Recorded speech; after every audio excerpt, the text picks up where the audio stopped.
Jangan lupa subscribe YouTube channel Metro TV News dan jangan lupa nyalakan notifikasinya.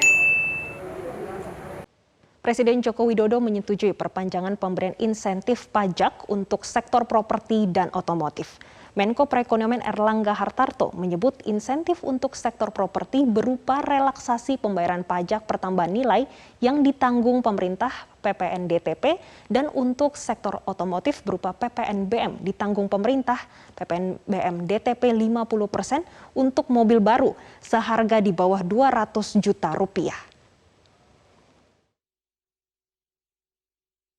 Pemerintah memberikan sejumlah insentif kepada dunia usaha tahun 2022 ini. Dalam konferensi pers hari Minggu 16 Januari 2022, Menko Perekonomian Erlangga Hartarto mengatakan insentif pertama adalah kelonggaran pembayaran pajak pertambahan nilai ditanggung pemerintah PPN DTP untuk sektor properti yang diperpanjang hingga bulan Juni. Presiden Joko Widodo, menurut Erlangga, telah menyetujui pemberian insentif untuk sektor properti dengan ketentuan bagi rumah susun atau rumah tapak dengan nilai 2 miliar rupiah diberikan PPN DTP 50%.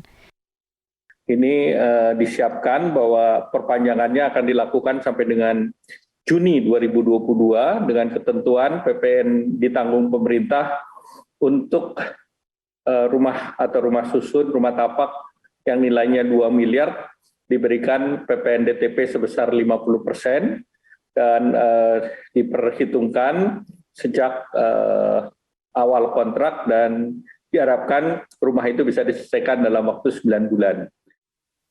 Selain itu, pemerintah juga memperpanjang kelonggaran pembayaran pajak untuk sektor otomotif berupa fasilitas pajak penjualan atas barang mewah atau PPNBM untuk pembelian motor dengan harga di bawah 200 juta rupiah atau mobil segmen low cost green car atau LCGC. Ini khusus untuk sektor otomotif dengan harga penjualan di bawah 200 juta atau yang kita kenal sebagai LCGC. PPNBM-nya sekarang adalah 3%, di mana di kuartal pertama diberikan fasilitas 0%, artinya 3% ditanggung pemerintah.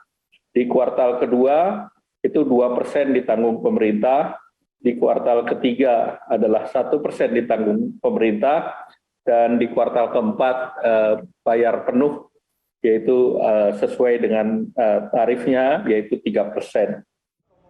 Sementara pelonggaran pembayaran PPNBM untuk mobil dengan harga 200 hingga 250 juta rupiah diberikan pada kuartal pertama sebesar 50% dari tarif PPNBM 15%. Sementara untuk kuartal kedua, PPNBM untuk mobil segmen ini kembali dibayar penuh. Presiden juga menyetujui perluasan program bantuan langsung tunai untuk pedagang kaki lima, pemilik warung, dan nelayan dengan target penerima manfaat diperkirakan 2,76 juta orang, 1 juta PKL dan pemilik warung, dan sisanya 1,76 juta nelayan dan penduduk miskin ekstrim dengan besaran 600.000 per penerima. Frontloading bantuan langsung tunai akan dilakukan pada kuartal pertama 2022 ini.